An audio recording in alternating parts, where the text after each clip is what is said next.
اللہ رب محمد صلی اللہ علیہ وسلم نحن عباد محمد صلی اللہ علیہ وسلم اللہم رب اشرح لی صدری ویسر لی امری واحلل عقدۃ من لسانی یفقہوا قولی اللہم رب یسر ولا تعسر وتمم بالخیر اللہم افتح علینا حکمتک وانشر علینا رحمتک یا ذا الجلال والاکرام۔ بسم اللہ الرحمن الرحیم۔ وقال اہل الحجاز الحاکم لا یقضی بعلمہ شہد بذلک فی ولایتہ او قبلها ولو اقر عنده خصم آخر بحق في مجلس القضاء فإنه لا يقضي عليه في قول بعضهم حتى يدعوا بشاهدين فيعذرهما إقراره۔ یہیں سے باقی ہے نا؟ باب الشہادتی تکون عند الحاکم فی ولایتہ القضاء او قبل ذلك للخصم۔ یہ باب تھا، وقت کی قلت کی وجہ سے آدھا باب پڑھ پائے تھے آپ، آدھا باقی ہے۔ امید کرتا ہوں وہ سبق آپ نے یاد کیا ہے۔ یہ سبق بھی بغور سماعت کیجیے اور اسے بھی یاد کیجیے گا۔ سمجھ میں نہ آئے تو ضرور پوچھیے گا، گنہگار بتانے کی کوشش کرے گا انشاءاللہ عز و جل۔ عبارت خانی بھی ترجمہ دیکھیے۔ وقال اہل الحجاز الحاکم لا یقضی بعلمہ، اور اہل حجاز نے کہا حاکم اپنے علم کے مطابق فیصلہ نہیں کرے گا۔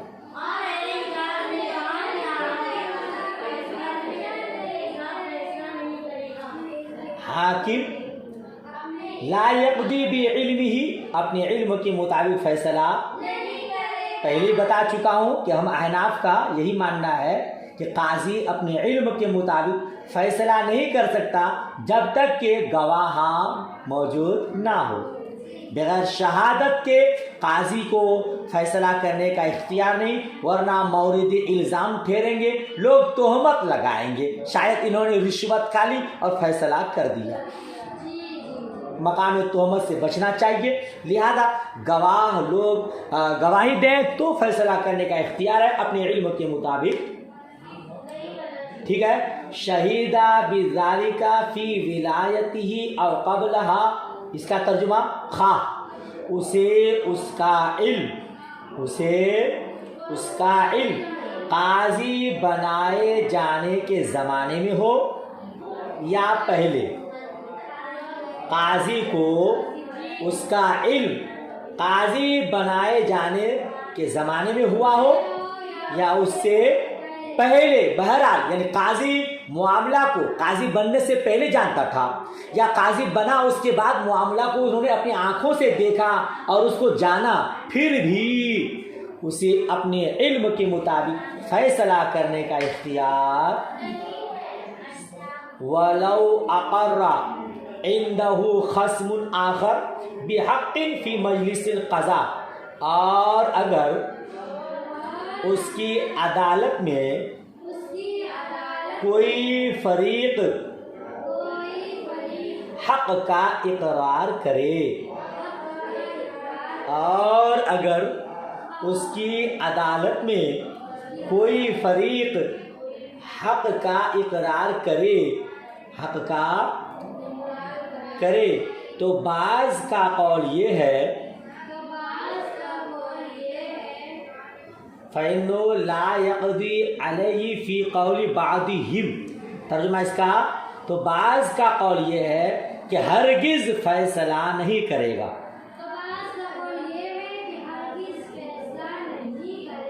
حَتَّى يَدْعُوا بِشَاهِدَيْنِ، یہاں تک کہ دو گواہ اس کے اقرار پر مقرر کرے،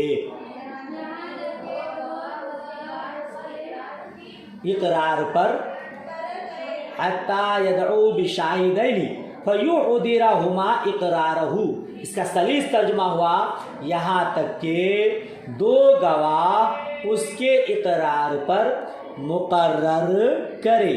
وہی بات کہ قاضی اپنی علم کے مطابق فیصلہ نہیں کر سکتا جب تک کہ دو گواہ گواہی نہ دے دیں۔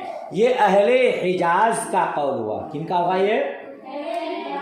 وقال بعض اہل العراق ما سمع او رآہ فی مجلس القضاء قضا به فما كان فی غیرہ لم یقضی الا بشاہدین۔ اور بعض اہل عراق نے کہا، بعض اہل کہ مجلس قضا میں، مجلس یعنی وہی عدالت میں قاضی جو کچھ سنے یا دیکھے، مجلس قضا میں قاضی جو کچھ سنے یا دیکھے اس کے مطابق فیصلہ کر سکتا ہے۔ قضا بھی اس کے مطابق فیصلہ، ٹھیک ہے۔ فما کان فی غیر لم یقضی الا بشاہدین، مجلس قضا کے باہر جو دیکھے، فما کان فی غیر ہی، مجلس قضا کے باہر جو دیکھے اس کے مطابق اس کے فیصلہ نہ کرے الا بشاہدین، مگر دو گواہوں کی گواہی سے۔ مسئلہ واضح ہے۔ بعض اہل عراق کا یہ کہنا ہے مجلس قضا میں، عدالت میں قاضی نے جو کچھ دیکھا سنا اس کے مطابق فیصلہ کر سکتا ہے، لیکن مجلس قضا کے باہر اس نے کچھ دیکھا تھا، سنا تھا، تو اس کے مطابق فیصلہ نہیں کر سکتا ہے۔ ہاں اگر دو گواہ گواہی دے دے تو پھر فیصلہ۔ سمجھ شریف میں یہ جو بعض اہل عراق کہا، بعض اہل عراق سے کون لوگ مراد ہیں؟ تو شارح علی رحمہ فرماتے ہیں بعض اہل عراق سے حضرت امام اعظم اور احناف مراد ہیں۔ بعض اہل عراق سے مراد حضرت امام اعظم رضی اللہ تعالیٰ اور احناف مراد ہیں۔ گویا احناف کا یہ مسلک ہوا، موقف ہوا کہ اگر مجلس قضا میں قاضی کچھ دیکھا ہے، سنا ہے، تو اس کے مطابق فیصلہ کر سکتے ہیں۔ اگر مجلس قضا کے باہر دیکھا ہے تو بغیر گواہوں کے فیصلہ نہیں کر سکتا ہے۔ سمجھ شریف میں وقال آخرون منهم بل يقضي به لأنه مؤتمن وإنما يراد من الشهادة معرفة الحق فعلمه أكثر من الشهادة۔ اور اہل عراق کے کچھ اور لوگوں نے کہا، اگر آپ لفظی ترجمہ کریں گے وقال آخرون منهم، انہی میں سے دوسرے لوگوں نے کہا، انہی میں سے، کن میں سے؟ اہل عراق، اہل عراق کے کچھ دوسرے لوگوں نے کہا، کیا کہا؟ بل یقضی بہ، بل یقضی بہ، بلکہ اپنے علم کے مطابق فیصلہ کرے گا، بلکہ اپنے علم کے مطابق فیصلہ، لأنه مؤتمن، اس لیے کہ وہ امانت دار ہے، اس لیے کہ وہ وَإِنَّمَا يُرَادُ مِنَ الشَّهَادَةِ مَعْرِفَةُ الْحَقِّ، اور شہادت سے مقصود حق پہچاننا ہوتا ہے۔ شہادت سے مقصود، بھئی گواہ کیوں بنائے جاتے ہیں؟ تاکہ حق کی معرفت ہو جائے، درست کون ہے غلط کون ہے اس کی پہچان ہو جائے۔ اسی لیے نا وہی کہتے ہیں کہ شہادت سے مقصود حق پہچاننا ہوتا ہے، حق پہچاننا ہوتا ہے۔ فعلم اکثر من الشہادہ، اور قاضی کا علم شہادت سے بڑھ کر ہے، اور قاضی کا علم شہادت سے بڑھ کر ہے، لہذا